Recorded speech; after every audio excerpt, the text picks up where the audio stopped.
12 তারিখের মধ্যে যদি আমাদেরকে সরকার একটা সুস্থ ফয়সালা না দেয়, তাহলে পুরো বাংলাদেশ থেকে আমরা সকল প্রকার কোর্টে ক্ষতিগ্রস্ত বিডিআর সদস্য এবং জেলবন্দি পরিবার, আমরা সকল চাকরিচ্যুত বিডিআর সদস্য, ছাত্র জনতা এবং রাজনৈতিক দলের নেতা কর্মীদেরকে নিয়ে সকলের সহযোগিতা চেয়ে আমরা আমাদের বিচার চাওয়ার জন্য, সরকারের দৃষ্টি আকর্ষণের জন্য আমরা একটা সমাবেশ করব।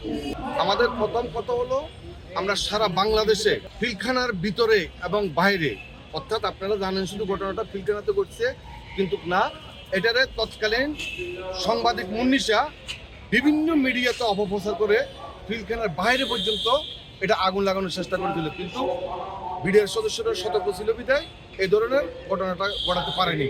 কারণ সে তো সম্পূর্ণ ভারতের ইন্ধনে করেছেন এই কাজগুলো। পিলখানার ভিতরে আমাদের 5 থেকে 6টা ইউনিট আছে, আর বেশি না। আর যে আমাদের সর্বমোট 54টা স্থাপনার মধ্যে 48টা স্থাপনা কিন্তু আমরা পিলখানার বাইরে সবাই চাকরিচ্যুত। আবার দেখা যায় কি 57 জন সেনা কর্মকর্তার কথা বলা হয়, কিন্তু ওখানে শহীদ হয়েছে সর্বমোট 74 জন। যে বিডিআর সদস্য সহ শহীদ হয়েছে 74 জন, বিডিআর সদস্যদের নাম প্রকাশ করে না তৎকালীন সরকার। এটার অতি সুকৌশলে শুধু সেনা বা অফিসারদের কথা বলা হয়েছে, কিন্তু বিডিআরদের কথা বলে না। তো এটা আমরা চাই সত্যগুলো সামনে আসুক। এই ঘটনার সাথে যারা জড়িত আছে, যেমন আপনাকে বলি, আলম ফজলুর রহমান সাহেবের একটা তদন্ত কমিশন গঠিত, তদন্ত কমিশনে এখানে রিপোর্ট এসেছে এই ঘটনার সাথে তৎকালীন সরকারের কিছু নেতাকর্মী এবং বিভিন্ন বাহিনীর কর্মকর্তা এবং কি বিডিআর 10 থেকে 12 জন সদস্যের কথা বলেছেন ওনারা। আমরা চাচ্ছি কি প্রকৃতম অপরাধী যারা আছে তারা যেন কোনো প্রকারের যেন রেহাই না পায়, কোনো আইনের ফাঁকা যেন বাঁচতে না পারে, তাদেরকে প্রকাশ্যে জাতির সামনে কোনো ফাঁসির ছেলে না, শহীদ মিনার অথবা শাহবাগ মোড়ে প্রকাশ্যে তাদেরকে ফাঁসিতে ঝুলানো হোক, সঠিক বিচার করো।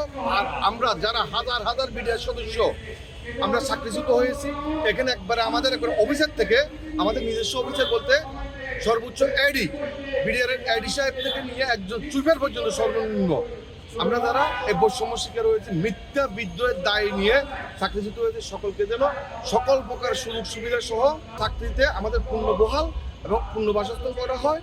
আর নিরপরাধ যে সকল জেলবন্দি বিডিআর এখনো কারাগারে আছে, দ্রুত যেন তাদেরকে মুক্তি দেওয়া হয়, এই লক্ষ্যে আমরা মানববন্ধন করেছিলাম এবং সরকারকে জুলাইয়ের 1 তারিখ পর্যন্ত আমরা একটা সময় দিয়েছিলাম আমাদের সুযোগ সুবিধা ফেরত দেওয়ার জন্য। সরকার যখন দেয় নাই, তাহলে এখানে আমরা বলছি সরকার আমাদেরকে রাস্তায় নামতে বাধ্য করতেছে। তো আমরা আবারও আজকে সরকারকে সম্মান দেখাই 12 তারিখ পর্যন্ত সময় দিচ্ছি। আগামী 12 তারিখের মধ্যে যদি আমাদেরকে সরকার একটা সুস্থ ফয়সালা না দেয়, তাহলে পুরো বাংলাদেশ থেকে আমরা সকল প্রকার কোর্টে ক্ষতিগ্রস্ত বিডিআর সদস্য এবং জেলবন্দি পরিবার, ছাত্র জনতা এবং রাজনৈতিক দলের নেতা কর্মীদেরকে নিয়ে আমরা সকলের সহযোগিতা চেয়ে আমরা আমাদের বিচার চাওয়ার জন্য, সরকারের দৃষ্টি আকর্ষণের জন্য আমরা একটা সমাবেশ করব।